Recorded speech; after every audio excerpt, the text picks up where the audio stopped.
Welcome back to Norse Mythology, Masterclass Unlocking Ancient Secrets. In this episode, we will dive into the written sources that have preserved Norse mythology for us today. We'll explore the beginnings of literacy in Scandinavia, the significant texts and manuscripts, and the role of skaldic and Eddic poetry in keeping the Norse myths alive. Written sources.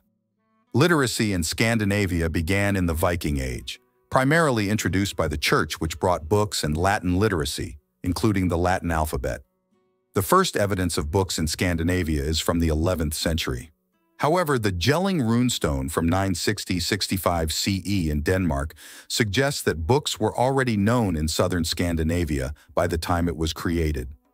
The runes on the Jelling stone are organized as if they were written in a book, indicating an early familiarity with written texts. The earliest literature written down in Scandinavia included law material, regal lists, histories, and biblical texts. These writings laid the foundation for a literary tradition that would later encompass more creative and traditional material. In Iceland, writers began to create saga literature from the late 12th century. The sagas focused on Scandinavian kings, the first Icelandic settlers, and ancient legendary heroes. Skaldic poetry from the Viking Age played a crucial role in these sagas, providing historical knowledge within the narrative prose, which is just ordinary written or spoken language without structured meter or rhyme. Skaldic poetry, recorded in prosymmetric form, often appears within prose stories where characters recite poems. Other poems were recorded in lists and compilations, with many including mythological references and content. This practice helped preserve the rich oral tradition of the Vikings. In 1220, Snorri Sturluson wrote the Edda, the most comprehensive collection of material on Old Norse mythology. Snorri's primary goal was to explain skaldic diction and meter, as skaldic poetry was essential for historical knowledge in Iceland and Scandinavia. Snorri used Eddic poetry, sourced from earlier manuscripts, to explain the content of Norse mythology. He drew from poems such as The Prophecy of the Seeress, Grimnir's Sayings, Vafthrudnir's Sayings, and Skirnir's Poem, among others.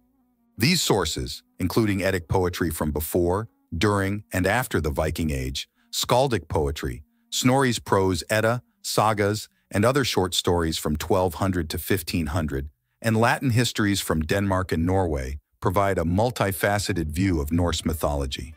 It's important to note that literacy in Scandinavia was closely tied to the church and regal institutions. Old Norse mythology, therefore, is part of a post-conversion Christian literature and does not stand alone as an independent source of pre-conversion Scandinavian beliefs. Skaldic poetry. Skaldic poetry emerged as a distinct art form in Scandinavia in the 700s. It is a distinctly Scandinavian innovation based on older Germanic poetic forms. While closely associated with Norway and Iceland, skaldic poets were also found in Denmark, Sweden, and the British Isles. Most skaldic poetry has been recorded in medieval Icelandic manuscripts, but some examples exist in runic carvings. The meter of skaldic poetry is notably complex. The Karlevi stone from Öland, Sweden, displays skaldic poetry from the early 1000s CE. This stone commemorates a ruler named Sibbi, who ruled land in Denmark. The text includes various kennings, metaphorical expressions central to skaldic poetry and Norse mythology. Kennings are circumlocutions that use layered meanings to refer to a subject, often making allusions to Norse myths. Before the conversion to Christianity, skaldic poetry likely held religious significance. Rulers employed skalds to compose poetry about their lives and heroic deeds. Upon a ruler's death, the skald would compose a eulogy, commemorating the ruler for posterity. In Iceland, skaldic poetry became a significant tool for legitimizing the power of newly settled chieftains in the 800s, maintaining the memory of their ancestors' journeys, land acquisitions, and hegemony. By the 1200s, skaldic poetry was losing momentum, especially in mainland Scandinavia, where continental literature, like French courtly romance, was gaining popularity. However, it remained important in Iceland, where Snorri Sturluson sought to preserve it through his writings. Snorri's Edda, written around 1220, aimed to record and explain skaldic poetry and Norse mythology, reacting to the changing attitudes in Scandinavian society. Eddic poetry. Eddic poetry is considered the oldest form of Germanic poetry, characterized by its alliterative meter. This form shares similarities with Old English poems like Beowulf and Old High German poetry. Eddic poetry includes at least 6 different kinds of meter, with fornardislag, or meter of old words, being the oldest. An example of this meter can be seen in the Firby stone from Sweden. The Poetic Edda, a collection of Eddic poems compiled in the 13th century, includes mythological and heroic tales. Poems such as The Prophecy of the Seeress describe the creation and destruction of the world, while others feature dialogues and monologues with Odin as the protagonist. The collection contains 10 poems about gods and 19 about ancient heroes, offering a rich source of Norse mythology. In 1643, the Codex Regius of the Poetic Edda was delivered to the Icelandic bishop of Skalholt, Brynjolfur Sveinsson. The manuscript, initially thought to have been written by Iceland's first historian Saymundur Sigfusson, was later dated to 1270 CE and renamed the Poetic Edda.